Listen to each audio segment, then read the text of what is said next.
இது வரைக்கும் இல்லாத வகையில இந்த முறை பிக் பாஸ் சீசன் மக்கள் மத்தியில அதிக வெறுப்புகளையும் விமர்சனங்களையும் சந்திச்சுக்கிட்டு வரது ஒரு பக்கம் இருக்க, இன்னொரு பக்கம் பிக் பாஸ் கண்டஸ்டன்ஸோட சில பிஹேவியர்ஸும் சோஷியல் மீடியால பேசு பொருளா மாறிக்கிட்டு வருது. அந்த வகையில கடந்த சில எபிசோட்ஸா கனி எஃப்ஜே ரொம்ப ஓவரா தொட்டு தொட்டு பழகுறாங்க. இது நல்லா இல்லைன்னு சொல்லி இவங்க பழகுற விதத்தை பத்தி ரொம்ப மோசமா பேசி சோஷியல் மீடியால விமர்சனம் பண்ணிக்கிட்டு வராங்க.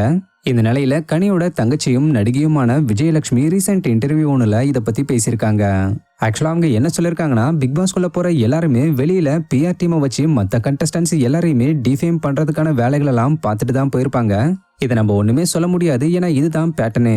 பட் எப்படான்னு காத்துக்கிட்டு இருக்கவங்களுக்கு கனியும் எஃப்ஜேவும் அப்படி இருக்கிறது தப்பா தெரிஞ்சிருக்கும். ஆனா கனியை பத்தி தெரிஞ்சவங்களுக்கு ஆல்ரெடி தெரியும் கனி அக்கா அப்படிதான்னு. ஏன்னா கனி அக்கா ஜெண்டர் பார்த்து பழகுற ஆள் கிடையாது. அந்த வகையில எஃப்ஜேவை ஒரு பையனா இல்ல அவங்களுடைய பொண்ணு போல நினைச்சுக்கிட்டு தான் அவங்க கம்ஃபர்டபுளா இருக்காங்க.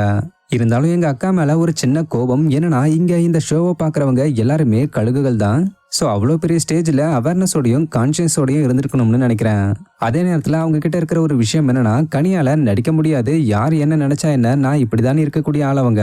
ஸோ ஷோ பார்க்குறவங்களோட மனசுல தான் தப்பு இருக்கு, கனிக்கிட்ட இருக்கிற மாதிரிலாம் தெரியல. கனிக்கிட்ட தனியாக விளையாடு, ஊங்கேம பார்த்துக்கோ, யாருக்கும் போய் அட்வைஸ் பண்ணாதுன்னு சொன்னா, இருந்தாலும் அவங்க அதை தான் பண்றாங்க. ஆக்சுவலாக நம்ம என்னதான் கரெக்டாக இருக்கணும்னு நினச்சிட்டு போனாலும் நம்மள அந்த வீடு மாற்றிடும். ஏன்னா பிக் பாஸ் வீடு ஒரு மாயை, நம்மளுக்கு அறிவு இருந்தாலும் கூட மாற்றி விட்டுரும். அந்த வீட்டுக்குள்ளே இருக்கும்போது வெளி உலகமே தெரியாது, அந்த வீட்டுக்குள்ளே இருக்கவங்கள நம்பிடுவோம். முத பிக் பாஸ்க்கு கனியக்கா போகிறாங்கன்னதும் வீட்டில் உள்ள எல்லாருமே வேணாம் போகாத, அங்கே எதுக்கு போகிறேன்னு சொன்னாங்க. ஏன்னா கனியக்கா யாராவது ஒருத்தங்க அன்கம்ஃபர்டபுளாக இருக்காங்கன்னா அவங்க பக்கத்தில் போய் பேசி சமாதானப்படுத்தி கம்ஃபர்டபுளாக ஃபீல் பண்ண வச்சிருவாங்க. இதனால நீ உள்ள போனா செட் ஆகாதுன்னாங்க. ஆனா நான் தான் கன்னியாக்கா மாதிரியான ஆட்கள் தான் அங்க போகணும்னு நினைச்சு அனுப்பிவிட்டேன். போறதுக்கு முன்னாடி கூட எல்லாரையும் உங்ககிட்ட கம்ஃபர்ட் ஆக்காதுன்னு இப்படி நிறைய சொல்லிதான் அனுப்பணும்.